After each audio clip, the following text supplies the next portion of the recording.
Hello students, welcome to NEET UG biology academy Kota. बच्चों, इस video में हम फॉस्फोराइलेशन के बारे में पढ़ेंगे। जैसे कि आपको पता है, डिफरेंट टाइप्स का फॉस्फोराइलेशन मेटाबॉलिज्म में देखने को मिलता है। तो हमें यहाँ पे पढ़ने के लिए है बच्चों दो टाइप का phosphorylation, substrate level phosphorylation and oxidative phosphorylation. First of all बच्चों हम पढ़ेंगे सबस्ट्रेट लेवल फॉस्फोराइलेशन, जिसको हम इन शॉर्ट SLP भी बोलते हैं। SLP बोलते हैं। बच्चों SLP क्या होता है, मैंने इसको समझाने के लिए आपको ग्लाइकोलिसिस का एक स्टेप दिखाया है, जिसकी हेल्प से मैं आपको समझाऊंगा। ग्लाइकोलिसिस प्रोसेस में एक इंटरमीडिएट है 1,3 बिस फॉस्फोग्लिसरेट, 1,3 बिस फॉस्फोग्लिसरेट। बच्चों इसका स्ट्रक्चर भी दिखाया है मैंने। कार्बन नंबर 1 और कार्बन नंबर 3 पे यहाँ पे आपको फॉस्फेट है, जो कि स्ट्रक्चर में दिख भी रहा है, और फर्स्ट कार्बन पे आपको कार्बोक्सिलिक ग्रुप भी दिख रहा होगा बच्चों यहाँ पे देखने पे। अब देखो यहाँ पे क्या होता है बच्चों, जो 1,3 बिस फॉस्फोग्लिसरेट है वो ADP, एडिनोसिन डाइफॉस्फेट, ADP मतलब एडिनोसिन डाइफॉस्फेट, जो कि एनर्जी मॉलिक्यूल है, इसको क्या करता है, अपना फॉस्फेट जो कार्बन फर्स्ट पे है वो प्रोवाइड कर देता है। इसका मतलब बच्चों अब यहाँ पे ADP में फॉस्फोराइलेशन होगा, फॉस्फेट का एडिशन होगा, उसके लिए बॉन्ड बनेगा। बॉन्ड बनाने के लिए चाहिए एनर्जी। अब बच्चों जो एनर्जी चाहिए ना बॉन्ड बनाने के लिए, जो फॉस्फोराइलेशन में रिक्वायर्ड है, वो एनर्जी प्रोवाइड करेगा बच्चों 1,3 बिस फॉस्फोग्लिसरेट, जो कि सबस्ट्रेट है।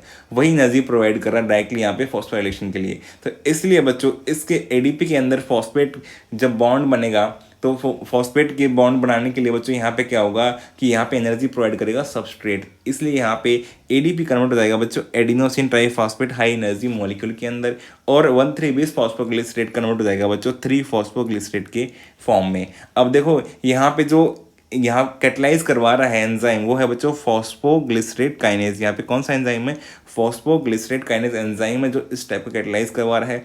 यहाँ पे कार्बन 1 का फॉस्फेट दे दिया गया है, कार्बन 3 पे केवल फॉस्फेट बचा है, तो इसमें यहाँ पे एक फॉस्फेट बचा है बच्चों, और कार्बन पहले भी 3 थे, अभी भी 3 है।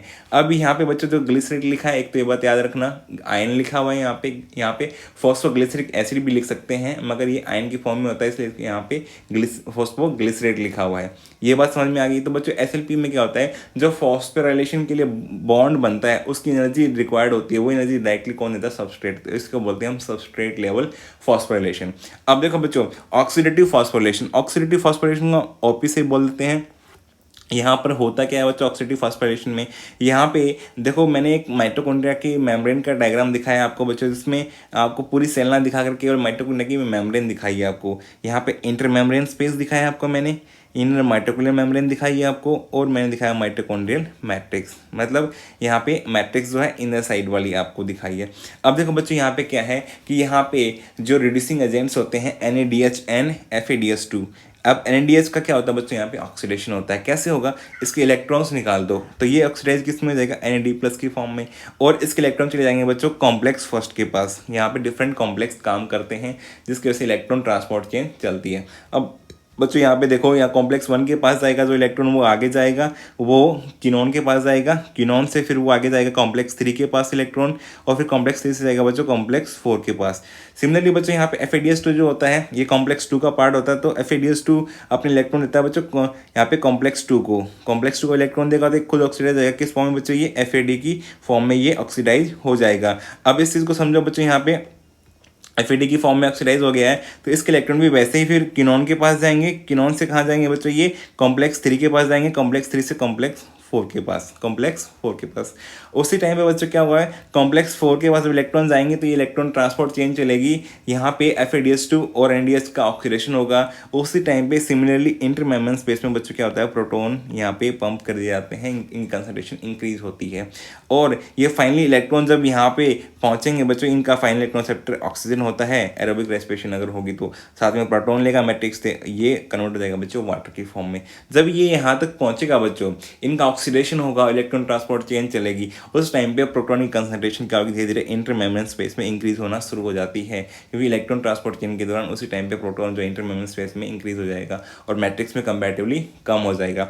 तो उस टाइम क्या होगा बच्चों, फिर ये क्या होगा, ये प्रोटॉन इंटरमेम्ब्रेन स्पेस में इंक्रीज होगा। इंक्रीज होने के बाद में बच्चों यहाँ पे क्या होगा, मैट्रिक्स और इंटरमेम्ब्रेन स्पेस के बीच में cross the inner mitochondrial membrane एक ग्रेडियंट बन जाएगा प्रोटॉन का। उसी कारण क्या होगा, प्रोटॉन मोटिव फोर्स जनरेट होगा, जिसकी वजह से प्रोटॉन मूव करेगा अपनी हाई कंसंट्रेशन जो कि इंटरमेम्ब्रेन स्पेस में है towards the low concentration side जो कि है मैट्रिक्स माइटोकॉन्ड्रियल मैट्रिक्स की तरफ। उसके लिए बच्चों यहाँ पे कॉम्प्लेक्स पाई या फिर इसको हम F0 F1 चैनल बोलते हैं, वहाँ से ये क्रॉस करेगा। ये कॉन्टिन्यूसली रोटेट करते रहते हैं F0 F1। तो प्रोटॉन के यहाँ पे मूवमेंट होने से क्या होगा बच्चों, F0 का रोटेशन होगा और उसको एनर्जी मिलेगी। तो उसकी वजह से बच्चों क्या होता है कि यहाँ पे एडीपी में फॉस्फेट का जुड़ना हो जाता है। क्या हो जाता है, एडीपी में फॉस्फेट जुड़ जाता है। इसको बोलते हैं फॉस्फोराइलेशन, इसको बोलते हैं फॉस्फोराइलेशन। और इसकी वजह से क्या होगा, सिंथेसिस ऑफ एटीपी, मतलब एडीपी एडिनोसिन डाइफॉस्फेट जो एनर्जी मॉलिक्यूल है वो कन्वर्ट हो जाएगा high energy molecule adenosine triphosphate में। मतलब यहाँ पे क्या होगा, प्रोटॉन का जो मूवमेंट हुआ बच्चों उसी ने एनर्जी प्रोवाइड की यहाँ पे बॉन्ड बनाने के लिए। इसी को बोलते हैं यहाँ पे फॉस्फोराइलेशन हो रहा है। और ये ऑक्सीडेटिव फॉस्फोराइलेशन क्यों बोला, क्योंकि बच्चों यहाँ पे जो NADH और FeDH2 है उनका ऑक्सीडेशन हुआ। उनका ऑक्सीडेशन होने से यहाँ पे इलेक्ट्रॉन ट्रांसपोर्ट चेन चली। उसके बाद में यहाँ पे प्रोटॉन की कंसंट्रेशन का यहाँ इंक्रीज हुई है और प्रोटॉन की इंक्रीज होने के बाद में प्रोटॉन का ग्रेडियंट बनता है। ग्रेडियंट फिर ब्रेक डाउन होता है और मैट्रिक्स में जब प्रोटॉन आते हैं तो उस टाइम पे F0 F1 के अंदर क्या होता है बच्चों, वहाँ पे कन्फर्मेशन चेंज होता है और F1 में आकर के ADP में फॉस्फोराइलेशन हो जाता है और उसको ATP में कन्वर्ट हो जाता है। तो यहाँ पे बच्चों क्या हुआ, ऑक्सीडेटिव फॉस्फोराइलेशन में पहले ऑक्सीडेशन होना जरूरी है। अगर ऑक्सीडेशन नहीं होगा NADH2 या फिर यहाँ पे कहीं FeDH2 का, तो बच्चों उसके कारण क्या होगा, इलेक्ट्रॉन ट्रांसपोर्ट चेन नहीं चलेगी। और अगर इलेक्ट्रॉन ट्रांसपोर्ट चेन नहीं चलेगी तो प्रोटॉन का ग्रेडियंट नहीं बनेगा, प्रोटॉन का ग्रेडियंट ब्रेक डाउन भी नहीं होगा और फिर यहाँ पे फॉस्फोराइलेशन भी नहीं होगा। तो इसलिए बच्चों यहाँ पे ऑक्सीडेटिव फॉस्फोराइलेशन हम क्या बोलते हैं कि इसके अंदर क्या है, पहले ऑक्सीडेशन होना जरूरी है और फिर यहाँ पे फॉस्फोराइलेशन होगा। तो इसी को बोलते हैं बच्चों ऑक्सीडेटिव फॉस्फोराइलेशन। मतलब ऑक्सीडेटिव फॉस्फोराइलेशन में इलेक्ट्रॉन ट्रांसपोर्ट चेन का चलना बहुत जरूरी है और फिर प्रोटॉन का ग्रेडियंट बनना है, उसको बोलेंगे ऑक्सीडेटिव फॉस्फोराइलेशन। तभी सबस्ट्रेट लेवल फॉस्फोराइलेशन में क्या था बच्चों, डायरेक्टली जो सबस्ट्रेट था वही एनर्जी प्रोवाइड कर रहा था वहाँ पे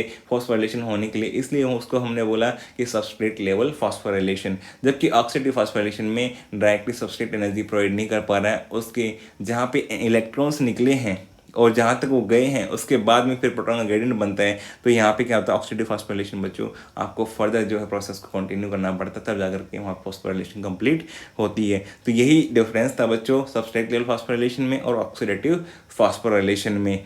उम्मीद करो आपको सब समझ में आया होगा। इसलिए बच्चों सबसे पहले आप चैनल को सब्सक्राइब कर लो अगर आपने चैनल सब्सक्राइब नहीं किया है। वीडियो को लाइक करो, कमेंट करो। Thank you for watching video.